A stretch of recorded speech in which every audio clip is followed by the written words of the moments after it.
नमस्कार बच्चों, welcome my channel Mithila जी की दुनिया। तो दोस्तों, आज हम करेले की एक नई सब्जी बनाने जा रहे हैं। ये है रसेदार करेला, यानी ग्रेवी वाला करेला। आपने सूखा करेला खाया होगा, भरुआ करेला खाया होगा, आज ग्रेवी वाला करेला। तो ग्रेवी वाले करेले के लिए आपको लंबे लंबे करेले की ज़रूरत पड़ेगी, ज़्यादा छोटे करेले की ज़रूरत नहीं है। छोटा करेला भरुआ में अच्छा होता है। ये कटे करेले में या उसमें करेले की जो भुजिया बनती है उसमें लंबे करेले अच्छे लगते हैं। तो ये देखिए, इसको मैं रिंग के आकार का काट लूँगी। अगर इसमें आपको बीज मजबूत है तो बीज निकाल दीजिए। फिलहाल मैंने थोड़ा बीज नहीं निकाला है क्योंकि मैं थोड़ा शुगर पेशेंट हूँ, तो करेले का कोई भी पार्ट में बेकार नहीं करती हूँ। तो इसका छिकला भी नहीं निकाला है और बीज इसका मुलायम भी है। अगर आपको बीज कड़ा लगता है तो बीज को रिंग के अंदर से गोल निकाल लीजिए और इसको मसाले के साथ ही पीस लीजिए। फेंकिएगा नहीं, इसका हर पार्ट बहुत ही फायदेमंद और हेल्दी होता है। तो ये देखिए, मैंने काट लिया है। एक ही करेला मेरे लिए काफ़ी होगा क्योंकि बच्चे हैं वो थोड़ा करेला वरेला कम पसंद करते हैं। और अगर आप बिल्कुल कड़वा करेला नहीं खाते हैं तो इसमें हल्दी, नमक और 1 चम्मच विनेगर या नींबू को रस मिला के आधा घंटा के लिए रख दीजिए। आधा घंटा नहीं तो कम से कम 10 मिनट के लिए तो ज़रूरी रख दीजिए। इसके बाद उस पानी को निचोड़ के फेंक दीजिए। करेला धोइए नहीं, पानी को निचोड़ के फेंक दीजिए। या कोई प्रॉब्लम, किसी को शुगर हो या कुछ हो तो उस पानी को पिया भी जा सकता है। तो ये देखिए, हमने भी कुछ थोड़े से बीज निकाल दिए जो थोड़ा लाली लेके हैं, लेकिन मैं फेंकूंगी नहीं, मैं उसी सब्जी में इस्तेमाल करूंगी। तो चलिए स्टार्ट कर लेते हैं अब अपनी रेसिपी। ये करेला एक ज़्यादा है, इतनी ही सब्जी मेरे लिए काफ़ी होगी। लहसुन, प्याज, टमाटर सब पड़ के सब्जी ज़्यादा हो जाती है। अब इधर चढ़ा दिया मैंने कढ़ाई। कढ़ाई में मैंने डाला है 1 चम्मच तेल। आप ये भी जानते हैं कि तेल मैं बहुत कम डालती हूँ, लेकिन आप जब बनाएं तो थोड़ा तेल ज़्यादा डालें। ये ग्रेवी वाली सब्जी में थोड़ा तेल ज़्यादा पड़ता है। अब ये बिल्कुल न्यू रेसिपी है। देखिए, मैंने 1 चम्मच चने की दाल लिया, 1.5 चम्मच के करीब है। 1 चम्मच उड़द की दाल है, ये काली उड़द है। ये देखिए, काली उड़द है। इसका स्वाद इससे बड़ा अच्छा लगता है। इसी स्टेज पर अगर आपके पास नारियल है तो नारियल के पीस डाल दीजिए और लहसुन डाल देंगे। हरा मिर्चा डाल दीजिए। हरा मिर्चा आप काट के नहीं डालें, अगर काट के डालें तो थोड़ा रुक के डालें। मैंने देखिए समूचे हरे मिर्च डाल दिए हैं। और ये देखिए, अदरक का 1 टुकड़ा है, अदरक भी है। और सारे मसाले आप अपनी सब्जी के अनुसार डालें। मेरा 1 करेला है, उस हिसाब से मैं अपनी सामग्री दिखा रही हूँ आपको। ये मेरा छोटा प्याज है, 1 प्याज है छोटा। 2 प्याज मैंने बारीक चाप करके रखे हैं जो ग्रेवी में काम आएगा। अब ये देखिए, ये मसाला है। इसी स्टेज पे आपको नारियल डाल देना और नारियल पका लेना है, अगर है नारियल आपके पास तो। लेकिन नारियल कच्चा नहीं डालें, मैं सूखा नारियल ही डालें। अब ये जो तेल बचा है, इसी तेल में मैं अपने करेले भी फ्राई कर लूँगी। तेल फेंकूँगी नहीं और ना दूसरा तेल डालूँगी। ये देखिए, ये मेरा 1 करेला है। 1 करेला हमारे लिए बहुत हो जाएगा दोस्तों। तो ये देखिए, अब इस करेले को मैं कम से कम 80% कुक कर लूँगी, पानी नहीं पड़ेगा। ऐसे ढक ढक के इसको पका लेंगे। इसमें हम डाल देंगे थोड़ा आधा चम्मच नमक और थोड़ी सी हल्दी डाल के इसको ढक ढक के हम 80% पका लेंगे और पानी नहीं डालेंगे। पानी डालने से करेला जो है कड़वा हो जाता है, इसलिए करेले की सब्ज़ी आप जब भी बनाएं उसमें पानी नहीं डालें। तो ये देखिए, ये जो ये कांच वाला लीड होता है ना, इसमें से जो पानी टपकता है उससे करेला मेरा बहुत जल्दी से मुलायम हो जाता है। अब मैंने नमक डाल दिया है और साथ में हल्दी डाल देंगे और फिर इसको ढक देंगे। और जब पक जाएगा 80% तो हम करेला भी निकाल लेंगे। ये देखिए, और ये ढक ढक के हमने देखिए पका लिया। इसका पानी निकलता है ना, तो इसी भाप के पानी में ये करेला पकता रहता है। अब देखिए, हम करेले को निकाल लेंगे इस प्लेट में। और जैसे ही, और उधर मैंने उस मसाले को जो पीसा था उसको निकाला था, उसको मैं मिक्सी में पीस लूँगी ठंडा होने के बाद, जो प्याज और लहसुन मैंने निकाला था। अभी देखिए, करेला है मेरा, ये पक गया है, करीब करीब 80% ही पका होगा। अब देखिए, इधर हम कढ़ाई में फिर से 1 बूंद तेल डालेंगे। ज़्यादा नहीं डालेंगे, 2 बूंद 4 बूंद ही डालेंगे। तेल ही तो मेन नुकसानदायक होता है दोस्तों सब्जी में। ये देखिए, मैंने थोड़ा तेल डाला, लेकिन आप चाहें तो ज़्यादा डाल सकते हैं। नहीं, करेला की सब्ज़ी अच्छी कम बनती है, लेकिन तेल हम तो कम ही डालते हैं। अब इसमें मैंने 1 चम्मच जीरा डाल दिया है। मुझे हाथ से अंदाज है, आप नाप के देखें। 1 चम्मच देखिए राई है, ये काली वाली है, इसको हम सरसों कहते हैं। और ये काली राई और जीरा है। अब इसके साथ ही हम इसमें डाल देंगे, देखिए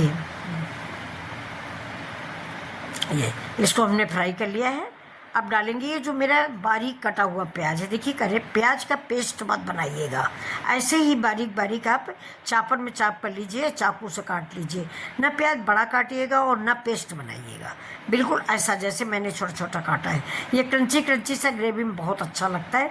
प्याज की करेले की ग्रेवी आपने कभी बनाई होगी तो बहुत अच्छा लगता है। अब इसमें मैंने डाल दिया है 1 आलू।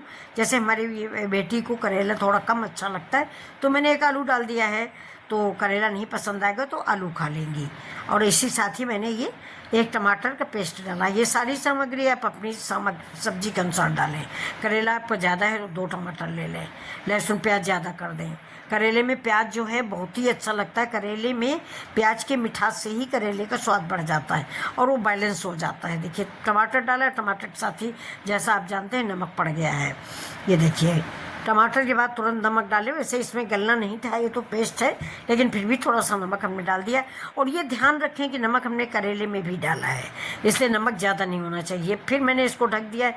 अब इसके बाद ये जो मैंने पेस्ट पीस के रखा है, उड़द की दाल, चने की दाल और लहसुन, हींग है, ये सब कुछ ये पेस्ट है। ये नारियल मेरे पास था नहीं तो मैंने नारियल डाला नहीं। मैं बुरादा वाला नारियल डालूंगी, यानी कद्दू का सूखा नारियल जो आता है वो मैंने मंगा के रखा है, वही है मेरे पास। आज हमारे पास नारियल था नहीं तो नारियल मैंने अभी नहीं डाला है, जबकि इसी स्टेज पे नारियल भी भून के डालना चाहिए। लेकिन मेरे पास बुरादा वाला है, अगर हम उसको भूनेंगे तो तेल भर में फैल जाएगा और निकल नहीं पाता है, इसलिए मैंने उसको अलग से डालने का प्रोग्राम रखा हुआ है। अब देखिए इसमें हम डाल देंगे थोड़ा आधा चम्मच हल्दी और आधा चम्मच कश्मीरी मिर्च, जिससे इसमें कलर आ जाए। तीखे होने के लिए तो मैंने हरी मिर्च 4 डाले हैं, इससे ज़्यादा हम डालेंगे नहीं। और ये लाल मिर्च जो है ये कड़वी वाली है नहीं, अगर आप स्पाइसी खाना पसंद करते हैं तो थोड़ा तीखी लाल मिर्च भी आप डाल दें इसी स्टेज पर। ये हींग डाल दिया है मैंने। हींग जो है डाइजेशन के लिए बहुत अच्छी होती। करेला भी दोस्तों बादी होता है, ये बात समझ लीजिए। डाइजेशन के लिए मामले में करेला जो है वो बादी होता है। अब डायबिटीज़ के लिए फ़ायदेमंद है, लेकिन पेट के लिए उतना ज़्यादा ये बादी होता है, इसलिए आप इसमें मेथी और ये हींग, अजवाइन, इन चीज़ों को ज़रूर डालें। तो अब देखिए अब मसाला हम देर तक भूनेंगे। ये देखिए मसाला कितना अच्छा लग रहा है और इतनी बढ़िया महक आ रही है कि कुछ पूछो ना। ये देखिए अब इसी समय हम इसमें करेला डाल देंगे। ये जो हमने फ्राई करके रखा है ये मैं डाल दूँगी। ये मेरा 1 करेला है, वैसे आप अपने सामग्री के अनुसार अपने परिवार। ये मैंने नारियल का बुरादा डाल दिया अब ऊपर से। ये देखिए, क्योंकि ये देखिए इतना बारीक बुरादा होता है, आप सभी लोग जानते हैं। अगर इसको मैं तेल में फ्राई करती तो तेल से निकल ही नहीं पाता, पीसने को क्या बचता। इसलिए मैंने इसको रखा था कि बाद में जब सब्जी मैं रेडी हो जाएगी तब हम डालेंगे। देखिए इसमें हमने पानी डाल दिया है और पानी डाल के इसको हम थोड़ा सा पका लेंगे, क्योंकि 80% 70-80% तो कुक है करेला मेरा। थोड़ा सा पानी डाल के मैं इसको पका लूँगी, ढक दूँगी 10 मिनट 5 मिनट के लिए, और धीमी आंच पर ही पकाएं। उधर देखिए मैंने दही निकाल लिया है, दही को मैं फेंट लूँगी जिससे बिल्कुल मिक्स हो जाए, एक जैसा हो जाए, गांठें नहीं रह जाएं। और इस दही को मैं इस करेले में ऐड करूँगी। अगर आप दही नहीं डालते तो मलाई डाल सकते हैं, लेकिन मलाई की अपेक्षा दही ज़्यादा अच्छा होगा, क्योंकि ये खटास वाला भी है। ज़्यादा खट्टा तो नहीं, लेकिन फिर भी मलाई तो खट्टा ही होता है, तो इसको डालेंगे तो थोड़ा करेला बैलेंस्ड हो जाएगा। ये देखिए, और गैस को हम धीमी कर देंगे। जैसा कि सभी आप जानते हो, कोई भी दही, मट्ठा, नींबू, अमचूर डालने पर गैस थोड़ा धीमी रखिए, नहीं तो मसाला हमारा फट जाता है। अभी देखिए धीरे धीरे करके हम इसमें मलाई डाल देंगे दही, और दही डालने के बाद हम थोड़ी देर चलाएंगे। जैसे ही उबलने लगेगा वैसे ही हम चलाना बंद करके इसको फिर से ढक के पकाएंगे। देखिए अब उधर मैंने निकाल लिया है मक्के का आटा, क्योंकि आज हम इस सब्जी के साथ मक्के की पूड़ी खाना चाहते हैं। तो उधर मैंने मक्के का आटा निकाल लिया है। इसमें हम डाल देंगे थोड़ा सा जीरा, ज़रा सी हल्दी और ज़रा सा नमक और थोड़ा सा चाट मसाला। ये जीरा डाल दिया है। और ये मक्के की पूड़ियाँ इस सब्ज़ी से बहुत अच्छी लगती हैं, एक बार आप बना के देखें। करेला बिल्कुल कड़वा नहीं लगता, आप कह ही नहीं सकते हो कि ये करेला बना हुआ है।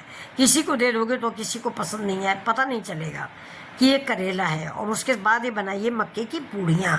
मक्के की पूड़ी तो हमें बहुत अच्छी लगती है, और रोटी भी अच्छी लगती है, लेकिन रोटियाँ गैस पे पकती नहीं है और चूल्हा मेरे घर में है नहीं, तो ये देखिए इस आटे को हम मार लेंगे। इसमें मैंने गेहूं का आटा नहीं मिलाया दोस्तों, जैसा कि सभी लोग आटा मिलाते हैं। मैं पेवर मक्के का आटा की पूड़ी बनाती हूँ। पेवर मक्के के आटे की पूड़ी का स्वाद दूसरा होता है, गेहूं का आटा मिला दोगे उसका स्वाद दूसरा होता है। अब ये देखिए मैं थोड़ा गरम मसाला डालूंगी, क्योंकि मैंने खड़े गरम मसाले डाले नहीं, इसलिए 1 चम्मच मैंने पिसा गरम मसाला डाला है। अब ये है थोड़ा अमचूर पाउडर, ये भी 1 चम्मच के करीब हम डालेंगे। तो इसमें मैंने क्या क्या डाला, दही डाला और अमचूर डाला, जिससे करेला को बैलेंस्ड कर दिया है। अब इस आटे को हम इधर मार लेंगे, मक्के का आटा मारेंगे और इसको उस सब्जी के साथ, करेले की सब्जी के साथ आज स्वाद लेके पूरी फैमिली खाएंगे। ये देखिए, अब अगर ग्रेवी आपको चाहिए तो ऐसे ही उतार लीजिए, और थोड़ा ग्रेवी कम चाहिए तो ज़रा सॉफ्ट पक जाने दीजिए। अब उधर मक्के के आटे को मार के रख देंगे 10 मिनट के लिए, जिससे हमारा आटा जो है इसके दाने फूल जाए, क्योंकि मक्के का आटा थोड़ा मोटा पिसा होता है। अगर आप तुरंत बनाओगे तो मक्के की पूड़ी टूट जाएगी, क्योंकि मैं बेल के नहीं बनाती हूँ, गेहूं का आटा मिलाती नहीं हूँ तो बेल के नहीं बनाती हूँ, मैं हाथ से बनाती हूँ। जैसे पानी वाली रोटी बनाई जाती है गेहूं की, वैसे ही मैं मक्के की बनाती हूँ, बेलती नहीं हूँ। बेल के ये आटा बनेगा ही नहीं अगर आप गेहूँ का आटा नहीं मिलाओगे तो। गेहूँ का आटा मिलाओगे तभी ये रोटी बेलते बनती है, और हमारे यहाँ गेहूँ का आटा मिला रोटी कोई खाता नहीं है। उसको लोग कहते हैं कि इससे अच्छा तो गेहूं की रोटी खा लो, जब आपने उसमें गेहूं का आटा मिला दिया है तो ये देखिए ये मेरी करेले की सब्जी बन गई। इसमें मैंने डाल दिया हरा मिर्चा, और इसके बाद हम डालेंगे इसमें थोड़ा हरी धनिया, और अब देखिए बिल्कुल नई चीज़ डालेंगे। ये फिर से मैंने नारियल का बुरादा डाल दिया है थोड़ा सा। अब ये नारियल के बुरादा है, नारियल बुरादा की महक इस सब्जी में बहुत अच्छी लगती है। और अब देखिए, अब ऊपर से हमने डाल दिया है कश्मीरी लाल मिर्च ये, और अब हम डालेंगे बिल्कुल नई चीज़ जो आपने पहले कभी नहीं देखी होगी, ये है शुगर। करेला की कड़वाहट को बैलेंस्ड करने के लिए मैंने थोड़ी सी शुगर डाली है। देखिए, ये देखिए, ये शक्कर डाल देंगे, 1 चम्मच के करीब चीनी मैंने डाली है, और अब सब्जी मेरी रेडी है। अगर आपको मेरी रेसिपी पसंद आ रही है तो प्लीज़ लाइक शेयर सब्सक्राइब करें मिथिला जी की दुनिया, और ये करेला की सब्ज़ी एंजॉय करें। ग्रेवी वाली सब्ज़ी बहुत अच्छी बनती है। अब मेरा कुकर चिल्ला रहा है, कोई आया हुआ है दोस्तों। ये देखिए रेडी हो गई मेरी सब्ज़ी। तो कैसी लग रही है आपको? अगर पसंद आ रही है तो देखिए मिथिला जी का वीडियो।